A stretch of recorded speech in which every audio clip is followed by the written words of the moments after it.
Di sini untuk pertemuan kedua sampai pertemuan ke-15 itu ada 3 kategori. Jadi dari 13 kelompok itu ada 3 kategori. Jadi ada kelompok yang kategori pertama itu akan membahas tentang eh, tema-tema bahas apa tema-tema PIAUD, tema-tema anak apa pembelajaran untuk anak usia dini yang apa namanya? Di sini saya arahkan untuk yang ke bahasa Arabnya yaitu pertama untuk huruf hijaiyah. Kemudian yang kedua yaitu al-adad wal alwan, itu angka dan warna. Kemudian a'dha'ul jismi wa a'dha'ul usrati, itu adalah anggota tubuh dan anggota keluarga. Kemudian al-fawakih wal hayawanat, itu adalah buah-buahan dan hewan-hewan. Kemudian eh, baiti wa alatul muwasalat, ya, itu adalah rumahku dan alat-alat transportasi. Jadi mau diapakan tema-tema ini? Yang pertama, silahkan antum keluarkan kosakatanya. Misalnya kalau huruf-hurufnya yang jadi huruf hijaiyah tuh yang mana saja dan kemudian kosakata misalnya angka dan warna itu yang mana saja silahkan dikeluarkan. Kalau yang kosakata nanti ada bahasa Arabnya dan ada bahasa Indonesianya. Kemudian, jadi di sini kerjanya mengidentifikasi materi, jadi ada huruf hijaiyah, ada kosakata nanti. Yang kedua, melakukan observasi ke lapangan dan menganalisis. Jadi silahkan dapatkan majalah-majalah atau materi-materi terkait dengan tema yang ditentukan. Nah, kemudian cek bagaimana materi huruf hijaiyahnya di majalah itu. Silahkan difoto nanti ya. Kemudian yang kosakata juga begitu. Apakah ada enggak tentang angka dan warna di dalam majalah dalam majalah yang ada di TK itu? Jika tidak ada, maka silakan laporkan tidak ada. Jika ada, bagaimana bentuknya dan apa-apa saja yang ada ditampilkan di sana. Kemudian, silahkan rancang materi huruf hijaiyah ini. Jadi silahkan dirancang, rancangannya otomatis kalau bisa lebih dari majalah yang didapatkan. Jadi misalnya di majalah hanya didapatkan huruf hijaiyah itu tidak berapa, kemudian latihannya tidak ada. Kalau bisa, antum bisa menyajikan semua huruf hijaiyah dalam satu lembar dengan tampilan yang menarik, kemudian nanti dibuatkan latihannya satu, misalnya satu huruf atau dua huruf untuk menebalkan, kemudian satu huruf atau dua huruf untuk misalnya mencari jejak atau maze itu atau menghubungkan atau menempel atau mewarnai atau bagaimana. Jadi silakan kreativitas kelompok masing-masing. Yang nanti yang kedua untuk angka dan warna juga begitu. Silahkan dituliskan kosakata dan artinya. Kemudian kalau bisa pada presentasinya nanti diucapkan. Jadi antum akan membuat laporan juga video presentasi di sini. Nah, itu untuk yang kategori pertama, gitu ya. Untuk huruf hijaiyah, angka warna, anggota tubuh, anggota keluarga, buah-buahan dan hewan, kemudian rumahku dan alat transportasi. Nah, sekarang kita masuk untuk kategori yang kedua. Kemudian kategori kedua, kita akan lihat apa metode yang yang cocok untuk pembelajaran bahasa Arab untuk anak usia dini ini dari tema-tema yang sudah kita bahas di atas. Yang pertama ada thoriqah sam'iyah syafaiyah, itu adalah metode dengar ucap atau audio oral. Yang kedua adalah thoriqatul la'biyah, metode bermain dan ini mungkin sudah cukup familiar bagi antum, tapi kita yang cari metode bermain yang memang cocok untuk bahasa Arab.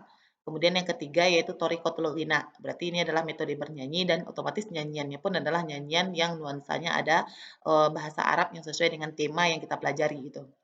Nah, di sini untuk kategori 3 metode ini eh, maka silahkan nanti metode ya. Kemudian terakhir ada khitat ta'lim al-yaumi, itu adalah membuat RPPH gitu ya. Jadi untuk yang metode, khususnya metode, itu silakan buatkan teorinya dulu pengertiannya, kemudian langkah-langkahnya secara teori bagaimana, kemudian yang ketiga adalah praktekkan, otomatis membuat makalah satu, kemudian membuat simulasinya satu, gitu ya. Jadi praktekkan langkah itu dengan tema yang sudah kita pelajari, pilih aja salah satu, mau angka, mau warna, mau anggota tubuh, keluarga, atau yang lainnya yang dengan kosakata bahasa Arab. Kemudian untuk metode bermain juga gitu, silahkan kalau bermain memang saya sarankan ini untuk minimal 3 permainan gitu ya. Kemudian kalau untuk bernyanyi minimal untuk 3 nyanyian dan nyanyi itu adalah dari tema yang sudah ditentukan, kemudian nyanyinya adalah nyanyi karangan sendiri bukan yang di-download dari internet. Nah, maka silakanlah buat video nyanyinya yang sangat menarik bagi anak, pakai tampilan gambar, warna, dan tulisannya yang bergerak gitu ya, dan ada musiknya. Kemudian yang berikutnya adalah RPPH. RPPH ini sebenarnya kategori teori RPPH ini sudah antum pelajari di mata kuliah antum yang lain. Kemudian cuma di sini bagaimana kita merancang RPPH yang ada nuansa bahasa Arabnya gitu.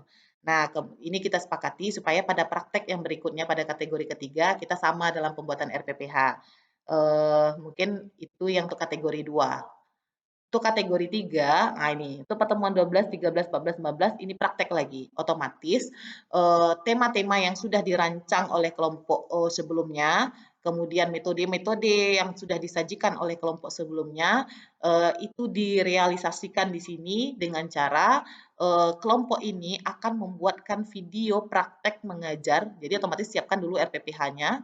Nah, kemudian dan materinya silakan dipilih salah satu saja. Kemudian silahkanlah desain materinya, kemudian desain apa namanya strategi atau metodenya yang menarik dan menyenangkan.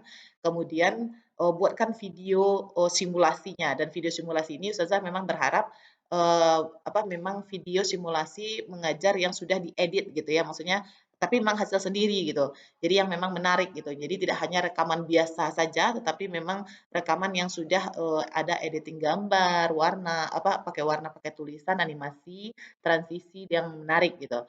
Nah, silahkan di sini mengajar, itu mengajarnya paling lama itu sekitar 15 menit atau 10 menit juga boleh. Ya, apa tentang materi atau kosakata yang dipelajari. Dan kosakata itu tidak banyak, itu mungkin hanya sekitar 5 kosakata karena ini untuk kategorinya anak TK gitu ya.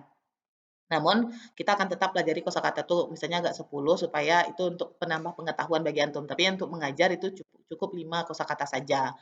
Nah, kemudian nanti sistem UTS dan UAS kita dalam bentuk tugas nanti ya. Kemudian tugas di sini pun UTS, UAS dalam bentuk tugas nanti 30% dan 40% nilainya. Dan untuk tugas ini adalah nilai kehadiran, keaktifan dan juga pembuatan laporan atau praktek yang ada dalam proses ini. Ini di sini nilainya. Kemudian referensi ini hanya referensi apa tambahan dari Ustazah, silahkan antum bebas memilih referensinya karena ini sifatnya apa teorinya ini sudah antum pelajari dan antum mengaitkan dengan bahasa Arabnya lagi. Nah, mungkin cukup itu saja menurut Ustazah untuk penjelasannya. Nanti jika ada pertanyaan kita lanjutkan pada apa kelas kita atau grup WA kita. Mudah-mudahan kita dilancarkan di mata kuliah ini dan jika ada pertanyaan yang belum paham maka kita akan diskusikan. Namun sebelumnya tolong kita bagi kelompok menjadi 13 karena tema kita ada 13 dan dari sana nanti akan muncul pertanyaan saya bagaimana Ibu, saya bagaimana. Nah, saya mudah-mudahan untuk pertemuan berikutnya kita sudah bisa memulai perkuliahan ini. Syukron jazilan ala ihtimamikum. Akhirul kalam. Assalamualaikum warahmatullahi wabarakatuh.